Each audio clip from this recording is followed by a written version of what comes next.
کربلا میں کوئی جنگیں نہیں ہوئی بلکہ وہ جو کوفی ان کے ساتھ تھے انہوں نے ان کو قتل کر دیا۔ دوسری بات آپ نے فرمائی کہ کربلا تو کوفے کے راستے میں آتا ہی نہیں، کربلا دمشق کے راستے میں آتا ہے۔ تو یہ میں نے دونوں نقشے گوگل سے نکلوا کر ان کو بڑا کر کے آپ کی خدمت میں پیش کیے ہیں۔ نہ میرا ارادہ کوئی مناظرے کا ہے اور نہ ہی میں نے کبھی یہ اسلوب سیکھا ہے، صرف اپنی معلومات آپ تک پہنچانے کے لیے، منوانے کے لیے بھی نہیں، قائل کرنے کے لیے بھی نہیں، لیکن اہل بیت سے جو میرا ایک تعلق جڑا ہوا ہے اور اللہ نے مجھے ان کی ایک محبت دی ہے۔ لیکن میں بھی مانتا ہوں کہ یزید نے امام حسین علیہ السلام کے قتل کا حکم بالکل نہیں دیا تھا، نہ ہی وہ اس پہ راضی تھا، لیکن جنہوں نے قتل کیا تھا ان کو تو سزا دے سکتا تھا۔ تو میں سارے اپنے بہن بھائیوں سے کہتا ہوں جو میری بات سن رہے ہیں کہ اللہ کے واسطے اگر آپ اللہ کے نبی کی اولاد کا دفاع نہیں کر سکتے ہو تو پھر خاموش رہو، آپ یزید کے دفاع میں مت لگو، اس کا معاملہ اللہ پہ چھوڑو۔ ہم بھی اس کے لیے کوئی یہ فیصلہ ہرگز نہیں کرتے، وہ فیصلہ میرے اللہ کا ہے، یغفر لمن یشاء ویعذب من یشاء، لیکن وہ امام حسین کے قاتلوں کو سزا نہیں دی، یہ اس کا جرم عظیم ہے، جرم عظیم ہے، جرم عظیم ہے اور ناقابل معافی جرم ہے۔ السلام علیکم ورحمۃ اللہ وبرکاتہ۔ بسم اللہ الرحمن الرحیم، والصلاة والسلام علی سیدنا و مولانا محمد وعلی آلہ و اصحابہ اجمعین، اما بعد۔ محترم جناب مولانا عطاء اللہ بن علی صاحب اور تمام معزز سامعین، بہن بھائی، بچے بچیاں جو بھی سن رہے ہیں، اس وقت خاص طور پر میں آپ سے مخاطب ہوں۔ میں سوشل میڈیا دیکھتا نہیں ہوں کہ مجھے سر میں درد ہو جاتا ہے، تو ویسے ان کے ٹائٹل کبھی کبھی دیکھ لیتا ہوں۔ آج میں نے ایک ٹائٹل دیکھا جو جناب کی طرف سے لگا ہوا تھا کہ کربلا میں کوئی جنگ نہیں ہوئی، تو اس پہ میں ذرا حیران ہوا، ششدر ہوا، تو میں نے اس کو، وہ تھا بھی 8 منٹ کا، تو وہ میں نے سارا سنا، جس میں آپ نے ایک تو جمہور امت سے ہٹ کے بات کی کہ کربلا میں کوئی جنگیں نہیں ہوئی بلکہ وہ جو کوفی ان کے ساتھ تھے انہوں نے ان کو قتل کر دیا۔ دوسری بات آپ نے فرمائی کہ کربلا تو کوفے کے راستے میں آتا ہی نہیں، کربلا دمشق کے راستے میں آتا ہے۔ تو یہ میں نے دونوں نقشے گوگل سے نکلوا کر ان کو بڑا کر کے آپ کی خدمت میں پیش کیے ہیں۔ نہ میرا ارادہ کوئی مناظرے کا ہے اور نہ ہی میں نے کبھی یہ اسلوب سیکھا ہے، صرف اپنی معلومات آپ تک پہنچانے کے لیے، منوانے کے لیے بھی نہیں، قائل کرنے کے لیے بھی نہیں، لیکن اہل بیت سے جو میرا ایک تعلق جڑا ہوا ہے اور اللہ نے مجھے ان کی ایک محبت دی ہے، میری ماں بھی اہل بیت میں سے ہے، باپ میرا راجپوت ہے، تو میں پچھلے 30 سال سے ان کے نغمے گا رہا ہوں۔ جب بھی محرم آتا ہے تو میں آپ کے صرف وہ عنوان دیکھتا ہوں جس میں آپ یزید کا بڑا دفاع فرما رہے ہوتے ہیں اور کربلا کے واقعہ کی شکل بالکل تبدیل فرما رہے ہوتے ہیں جو کسی مستند کتاب میں نہیں ہے۔ تو پہلی تو میں یہ گزارش کروں گا کہ آپ اس نقشے پہ غور فرمائیں کہ یہ مکہ سے راستہ چلتا ہے اور یہ جاتا جاتا جاتا یہ جا کے کربلا ہے، سرخ نشان، اور اس کے ساتھ نجف لکھا ہوا ہے، اس کے ساتھ ہی کوفہ ہے۔ تو جو دمشق کا راستہ ہے، آپ نے فرمایا کہ کربلا دمشق کے راستے میں آتا ہے، تو اس سے مجھے تھوڑا سا اندازہ ہوا کہ جغرافیہ کی معلومات آپ کی کچھ صحیح نہیں ہیں، اس لیے میں نے یہ نقشہ مکے سے دمشق کا راستہ بتایا ہے، جو اوپر جا کر وہ آخر میں سرخ نشان ہے دمشق کا، تو اس میں کہیں بھی راستے میں کسی جگہ پر بھی کربلا نہیں آتا۔ یہ راستہ مدینے سے تبوک اور آگے جا کے اردن میں داخل ہوتا ہے، اور اردن سے پھر یہ شام تک چلا جاتا ہے، اور یہ راستہ مکہ سے مدینہ کے اوپر سے ہوتا ہوا حائل اور یہ سکاکا اور عرعر اور یہ سرخ نشان کربلا، یہ نجف اور کوفہ، ان کے درمیان میں 6 کلومیٹر کا فاصلہ ہے، یہ ساتھ ساتھ ہی ہیں۔ تو ایک تو یہ آپ کی خدمت میں گزارش کرنی تھی کہ یہ آپ کی معلومات غلط ہیں کہ کربلا کوفہ کے راستے میں آتا ہی نہیں۔ بڑی حیرت ہوتی ہے، آپ اتنے ذمہ داری سے بات کر رہے ہوتے ہیں لیکن وہ بالکل غلط ہے۔ آپ خود نقشہ اٹھا کے دیکھیں، میرا حاشا وکلا کوئی مقصد تنقید نہیں ہے۔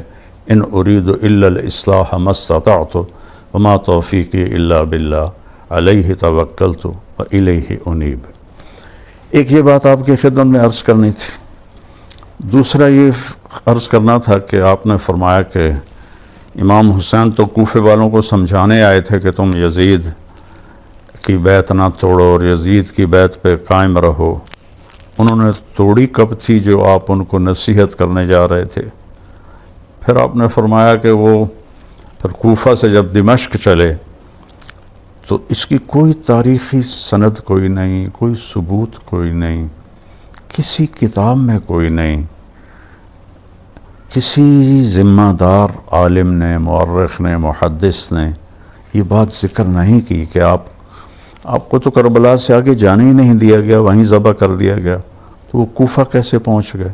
پھر کوفہ سے وہ دمشق جانے لگے تو ان کوفیوں نے سوچا یہ تو ہمارے خط جا کے یزید کو دکھا دے گا، وہ تو ہمیں قتل کرا دے گا، تو انہوں نے سب کو کاٹ دیا اور ان کو قتل کر دیا، جنگ تو ہوئی نہیں۔ تو پھر یہ جو 1400 سال سے وہاں سب کے مزارات ہیں، سب کی قبور ہیں، اس کو جھٹلائیں، سارے مورخین کو جھٹلائیں، آپ جس حوالے سے بات فرما رہے ہیں وہ حوالہ کون سا ہے؟ پھر اگلی بات آپ فرماتے ہیں کہ یہ واقعہ کربلا ابو مخنف لوط بن یحییٰ کی ساری داستان ہے اور وہ کذاب ہے، میں بھی کہتا ہوں کذاب ہے، متروک ہے۔ تو جب وہ اس سارے واقعے کا راوی ہے تو پھر تو اس کی کسی چیز سے آپ استدلال نہیں فرما سکتے، لیکن آپ امام حسین علیہ السلام کی 3 شرطوں پر اتنا آپ زور سے بولتے ہیں، وہ بھی تو ابو مخنف کی روایت ہے، اسی کذاب کی روایت ہے۔ اگر باقی سارا قصہ جھوٹا ہے تو یہ 3 باتیں کہاں سے سچی ہو گئیں؟ ان کا راوی بھی وہی لوط بن یحییٰ ہے، تو تھوڑا آپ اس پہ غور فرمائیں اور اس پہ ذرا بالکل میری ایک عاجزانہ اپیل ہے، دیکھیں میں ہاتھ جوڑ رہا ہوں، آپ ایک معزز خاندان سے تعلق رکھتے ہیں تو آپ اس پر غور فرمائیں کہ کیا پھر یہ محل اشکال نہیں ہے کہ ان 3 شرطوں کو جو امام حسین علیہ السلام کی طرف منسوب کرتے ہیں اس کا راوی بھی تو ابو مخنف ہے، لوط بن یحییٰ ہے، اور تو کوئی نہیں ہے۔ اور پھر یوں جنگ کا انکار کر دینا اور بالکل کہ وہ ہوئی نہیں تھی، من العجائب والغرائب ہے آپ کی یہ بات۔ آپ اس کا کوئی سند بتائیں، کوئی ثبوت بتائیں۔ ممکن ہے آپ نے بھی کسی ابو مخنف جیسے سے یہ کہانی لے لی ہو کہ جنگ ہوئی نہیں، یہ آپ کیا کر رہے ہیں مولانا صاحب؟ اللہ تعالیٰ جس کو چاہے جنت میں ڈال دے، یزید جنتی ہے یا دوزخی ہے، یہ تو بحث ہی نہیں ہے، یہ تو یغفر لمن یشاء ویعذب من یشاء، جس کو چاہے جنت میں ڈال دے، جس کو چاہے جہنم میں ڈال دے، یہ تو ہمارا مسئلہ ہی نہیں ہے۔ وہ اس کی مغفرت ہے، وسعت رحمتی کل شیء. تو وہ تو کا مسئلہ بحث سے خارج ہے. اس کی بخشش ہے، چاہے معاف کر دے چاہے وہ پکڑ لے. باقی آپ جو اول جیشن یغزو مدینۃ قیصر مغفور لہم کی آپ بات فرماتے ہیں، میں آپ کو حدیث صحیح سناتا ہوں کہ آپ نے فرمایا جو ہر نماز کے بعد آیت الکرسی پڑھتا ہے تو اس کے اور جنت کے درمیان صرف موت ہوتی ہے اور کوئی نہیں ہوتی. اب ایک آدمی 5 وقت نماز پڑھتا ہے، ہر نماز کے بعد آیت الکرسی پڑھتا ہے، کام اس کا حرام ہے، سود وہ کھاتا ہے، زنا وہ کرتا ہے، شراب وہ پیتا ہے، جھوٹ وہ بولتا ہے، تو کیا اس حدیث کے مطابق وہ جنت میں جا سکتا ہے؟ اللہ چاہے تو لے جائے، کوئی اس میں اللہ کے لیے کوئی شے بعید نہیں، لیکن جو شریعت کا ایک قانون ہے، ایک بات کے ساتھ اور کئی چیزوں کو ملا کے پھر نتیجہ نکالا جاتا ہے. تو آپ نے یزید کے بارے میں کہا کہ وہ اس کا امیر تھا لشکر کا، لیکن میں بھی مانتا ہوں کہ یزید نے امام حسین علیہ السلام کے قتل کا حکم بالکل نہیں دیا تھا، نہ ہی وہ اس پہ راضی تھا. لیکن جنہوں نے قتل کیا تھا ان کو تو سزا دے سکتا تھا. میں نے چھوٹا سا کلپ سنا تھا، اصل میں حکمرانوں کی مجبوریاں ہوتی ہیں، وہ ایسا آپ نے رقیق اور ایسا جان چھڑانے کا طریقہ تھا آپ کا اس میں. وہ اصل میں بادشاہوں کی کچھ کمزوریاں ہوتی ہیں، کچھ مجبوریاں ہوتی ہیں. اہل بیت کے قاتلین کو قتل نہ کرنے میں کیا مجبوری تھی؟ یزید تو کوئی 90 لاکھ مربع میل پر حکومت کرتا تھا، اور 3-4 ہزار کو قتل کروانا اور ابن زیاد کو، عمر بن سعد کو قتل کروانا اس کے لیے کیا مشکل تھا؟ 3 بر اعظم پر اس کی حکومت تھی. تو اس میں وہ قصوروار ہے، مجرم ہے. میں اس کے جہنمی ہونے کا فیصلہ نہیں کر رہا ہوں. وہ اللہ ہے، جس کو چاہے جنت دے، جس کو چاہے جہنم دے، اس میں ہمارا کوئی دعویٰ نہیں ہے. پھر جو واقعہ آپ اس کا بھی انکار کرتے ہیں، کیسی عجیب بات ہے، ہنسی آتی ہے کہ لگتا ہے تاریخ آپ نے پڑھی کوئی نہیں ہے. میں تاریخ کا طالب علم ہوں، میں 40 سال سے تاریخ پڑھ رہا ہوں. جب میں اسکول پڑھتا تھا میں نے وہاں سے تاریخ شروع کی تھی، پھر عربی کی تاریخ ساری اللہ نے مجھے پڑھنے کی توفیق دی. تو واقعہ حرہ کی بھی آپ تعویل کر دیتے ہیں. کمال آپ کی بادشاہی ہے، شہنشاہی ہے. اہل مدینہ کو یا اللہ جو تنگ کرے اس کو اس طرح ختم کر دے جیسے پانی میں نمک گھل کے ختم ہو جاتا ہے، اور جو ان کو ڈرائے اس کو تو ڈرا. تو اس کمبخت نے تو 3 دن مدینے کو حلال کر دیا. اور مسلم بن عقبہ مری، اس خبیث نے صحابہ کی اولاد کو قتل کیا، صحابہ کو قتل کیا. ساری بڑی کہ اس واقعہ حرہ تو ابو مخنف نے بیان نہیں کیا، واقعہ حرہ تو لوط بن یحییٰ نے بیان نہیں کیا، واقعہ حرہ تو محدثین نے، مورخین نے بیان کیا. آپ اس میں بھی ڈنڈی مار جاتے ہیں اور تعویل کر جاتے ہیں. کتنے بڑے صحابہ اس نے قتل کیے اور کتنے صحابہ کی اولاد قتل. آج تک وہاں جنت البقیع میں حرہ کے شہداء کی جگہ بنی پڑی ہے، جو صدیوں سے اس بات کا ثبوت دے رہی ہے. باقی جو مزاج یار میں آئے اس کو تو میں نہیں روک سکتا. اور مسلم بن عقبہ مری، یہ خبیث بوڑھا تھا. جب یہ مدینہ سے نکلا، مکے پر کیا حکم تھا یزید صاحب کا کہ پہلے مدینے کو تاراج کرو، 3 دن حلال ہے، پھر مکے کو جا کے برباد کرو. یہ ہیں آپ کے آئیڈیل ہر دل عزیز یزید. ہم آپ تو پنجابی لوگ ہیں. عمر بن عبدالعزیز تو بنو امیہ میں سے تھے. ان کے سامنے کسی نے یزید کو امیر المومنین کہا تو عمر بن عبدالعزیز نے وہیں کھڑے اس کو 20 کوڑے لگوائے کہ ایک ظالم کو تو امیر المومنین کہتا ہے. تو جب وہ مدینہ سے نکلا تو ذوالحلیفہ جا کے مر گیا، اور اس کے آخری الفاظ تھے کہ یا اللہ، کلمے کے بعد میرے پاس بخشش کا سب سے بڑا عمل مدینے والوں کا قتل ہے. یہ اس خبیث کے الفاظ تھے. وہ مر گیا، انہوں نے وہاں دفن کیا حسین بن نمیر، حسین سعد کے ساتھ. بن نمیر کو امیر بنا کے یہ عبداللہ بن زبیر کے ساتھ لڑائی کے لیے چل پڑے۔ حضرت حنظلہ رضی اللہ عنہ کے بیٹے جو غسیل الملائکہ ہیں، ان کے بیٹے عبداللہ بن حنظلہ کو مسلم بن عقبہ نے قتل کروایا تھا، تو ان کی باندی نے مدینے والوں سے کہا کہ میں نے یہ منت مانی تھی کہ اگر اللہ مجھے اس کی لاش پہ قابو دے گا تو میں اس کو سولی پہ لٹکاؤں گی، تم سب چلو میرے ساتھ اور اس کی لاش نکال کے سولی پہ لٹکاؤ۔ اب البدایہ والنہایہ میں آپ اس کو پڑھ لیں گے، تفصیل موجود ہے۔ مدینہ تو پہلے ہی رو رہا تھا، سارے پہنچے اور اس کی قبر کی کھدائی شروع کی۔ جو ہی مٹی ہٹا کے صاف کی تو اس کی میت زمین پر تھی، اور یہاں سے لے کر قبر کے کناروں تک اس کی قبر انگاروں سے بھری ہوئی تھی، اور اس میں اس طرح پڑا ہوا تھا جیسے آگ کے اندر لوہے کی سلاخ سرخ ہو کر پڑی ہوتی ہے۔ یہ اس کا انجام ہوا۔ تو مدینے والوں نے کہا عبداللہ رضی اللہ عنہ کی باندی سے کہ اب تو اللہ نے ہمارا بدلہ لے لیا ہے۔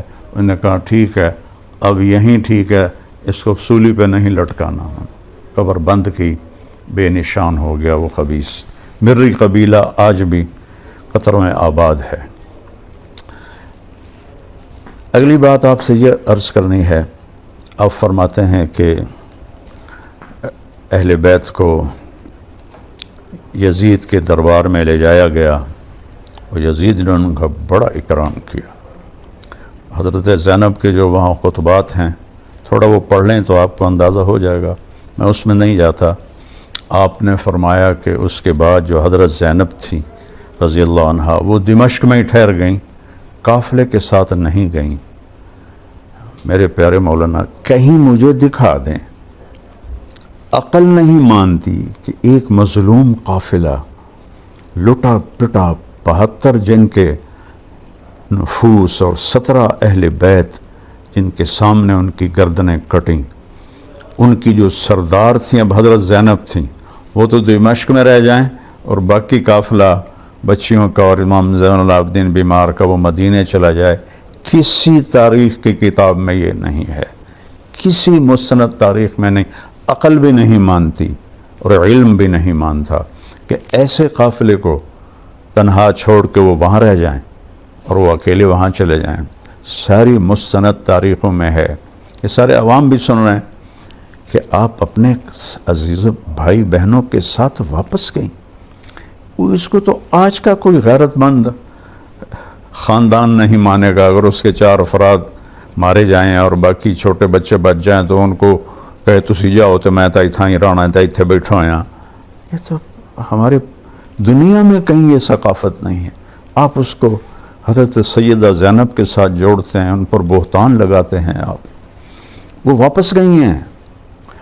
شام میں آمد ضعیف ترین روایت ہے، زیادہ صحیح روایت آپ کا مصر جانا ہے، اور مصر میں آپ کا مزار موجود ہے، جامعۃ سیدہ زینب کے نام سے قاہرہ میں، اور پھر صدیوں بعد یہاں بھی مزار بنا، اور دمشق میں آپ کی تدفین ضعیف تاریخی روایت ہے، اور قاہرہ میں مصر میں مضبوط تاریخی روایت ہے۔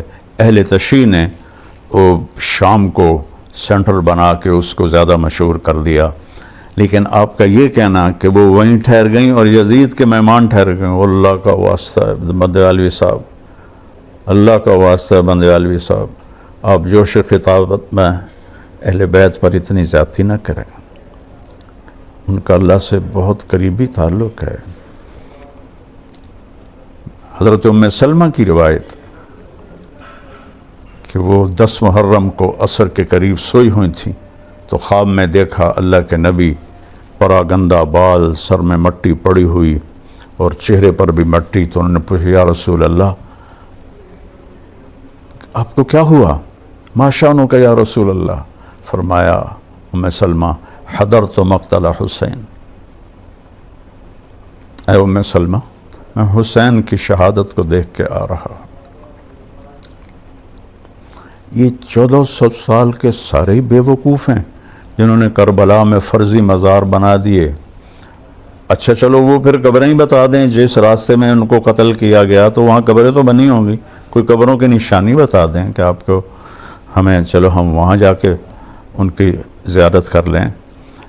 تو یعنی اتنی خلق کو جھٹلا کے اور ایک اتنی رقیق اور ہلکی بات کرنا، یہ کسی بڑے عالم کو زیب نہیں دیتا. حضرت صاحب، میں اللہ کی قسم نہ مناظرہ ہے نہ ہی آپ کو منانا ہے، لیکن آپ حدود سے اتنا تجاوز کر گئے ہیں جس کی وجہ سے مجھے یہ ڈر ڈر کے بولنا پڑ رہا ہے کہ اتنا آگے نہ بڑھیں کہ اہل بیت کی شان کو آپ گھٹائیں.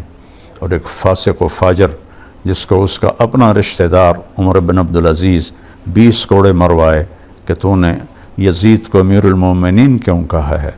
باقی جنت دوزخ کا فیصلہ اللہ نے کرنا ہے. یا بنی اسرائیل کے 100 آدمیوں کے قاتل کو معاف کر دیا، اس کو طوائف کو پیاسے کتے کو پانی پلانے پر معاف کر دیا، تو اس کی مغفرت تو ایک اور چیز ہے. لیکن حقائق پر میں آپ کے ساتھ تھوڑی بات کرنے کی جرات کی ہے، چونکہ میں نے یہ پہلی دفعہ سنا. آج میں وہاں سے گاؤں سے اپنے فیصل آباد آ رہا تھا، تو راستے میں نے ایسے ہی کھولا تو کربلا میں کوئی جنگ نہیں ہوئی، تو میرا میٹر گھوم گیا کہ یہ کیا کہہ رہے ہیں، کیا فرما رہے ہیں. 14 صدی کی تاریخ کو جھٹلا رہے ہیں، اور سارے کروڑوں لوگ وہ اندھے بھی ہیں، بے وقوف بھی ہیں، ان پڑھ بھی ہیں، اور صرف آپ کے پاس سے ہے یہ روایت ہے. تو اب ہم امام حسین کی 3 شرطوں کو کیوں دلیل بناتے ہیں؟ وہ تو ابو مخنف کی روایت ہے، لوط بن یحییٰ جس کو آپ پہلے کذاب کہتے ہیں، پھر اسی کی آپ لے کر اور آگے لوگوں کو بندیالوی یوں کہہ رہا ہے اور بندیالوی یوں کہہ رہا ہے. ایسے بڑے بول سے بچنا چاہیے. اللہ کو عاجزی پسند ہے، اللہ کو عجب پسند نہیں ہے. تو سیدہ زینب کا یزید کے پاس مہمان بن کے ٹھہرنا، یار حیرت کی بات ہے. یہ ہو سکتا ہے؟ یہ کیسے ممکن ہے کہ وہ یزید کی مہمان بن گئی؟ اور یزید تو کم وقت اس کی 64 ہجری میں مر گیا، 61 میں وہ بنا تھا، 60 میں، اور 64 میں مر گیا 37 سال کی عمر میں. تو حضرت سیدہ زینب تو بہت بعد تک وہاں رہی ہیں، اگر رہی ہیں. اصل صحیح روایت مصر کی ہے، یہ شام کی روایت اہل تشیع کی ہے. تو لہٰذا بس یہ چند گزارشات تھیں. آپ برائے مہربانی جس کو اونچا کریں، جس کو نیچا کریں، آپ کو اختیار ہے. لیکن یہ جو آپ کا تقابل ہے کہ کربلا میں جنگ کوئی نہیں ہوئی اور پانی بند نہیں کیا گیا، اور وہ اندر ہی جو ملے ہوئے تھے انہوں نے قتل کر دیا. بھلا آدمی بات کرنے سے پہلے سوچے تو صحیح کہ کیا عقل بھی اس کو ماننے کے لیے تیار ہے؟ کوفہ تو وہ گئے ہی نہیں، کوفہ سے دمشق جا رہے تھے. اور یہ میں نے دمشق کا نقشہ نقل کیا، مکے سے دمشق کے راستے میں کہیں کربلا آتا نہیں، اور آپ نے فرمایا ہے کہ دمشق جاتے ہوئے کربلا آتا ہے، کوفہ جاتے ہوئے کربلا نہیں آتا. تو میں سارے اپنے بہن بھائیوں سے کہتا ہوں جو میری بات سن رہے ہیں کہ اللہ کے واسطے اگر آپ اللہ کے نبی کی اولاد کا دفاع نہیں کر سکتے ہو تو پھر خاموش رہو. آپ یزید کے دفاع میں مت لگو، اس کا معاملہ اللہ پہ چھوڑو. ہم بھی اس کے لیے کوئی یہ فیصلہ ہرگز نہیں کرتے. وہ فیصلہ میرے اللہ کا ہے، یغفر لمن یشاء ویعذب من یشاء. لیکن وہ امام حسین کے قاتلوں کو سزا نہیں دی، یہ اس کا جرم عظیم ہے، جرم عظیم ہے، جرم عظیم ہے، اور ناقابل معافی جرم ہے. اور مدینے پر اس نے حملہ کروایا اور صحابہ کی اولاد کو قتل کروایا، یہ اس کا جرم عظیم ہے. پھر وہ لشکر مکے پہنچا یزید کے حکم پر، حسین بن نمیر کی قیادت میں. وہ وہاں جا کے انہوں نے جب وہ مکے کا محاصرہ کیا تو خبر آ گئی کہ یزید مر گیا ہے. تو حضرت عبداللہ بن زبیر نے کہا کہ حسین بن نمیر سے، مات طاغیتکم، تمہارا طاغیہ، تمہارا فرعون مر گیا ہے. یہ عبداللہ بن زبیر کے الفاظ ہیں. تو میں نے جو کچھ کہا ہے بہت احتیاط سے کہا ہے، پھر بھی اگر اس میں آپ کی شان میں کوئی گستاخی ہوئی ہو، یہ میں سب کے سامنے آپ سے ہاتھ جوڑ کے معافی مانگتا ہوں. میرا مطلب آپ کی دل آزاری نہیں ہے۔ اللہ سے دعا کرتا ہوں کہ اللہ آپ کو یزید کا وکیل بننے کی بجائے اہل بیت کا وکیل بنائے، اور جتنے میرے بہن بھائی بچے بچیاں سن رہے ہیں، اللہ کرے میری بات ان کے دل میں اتر جائے۔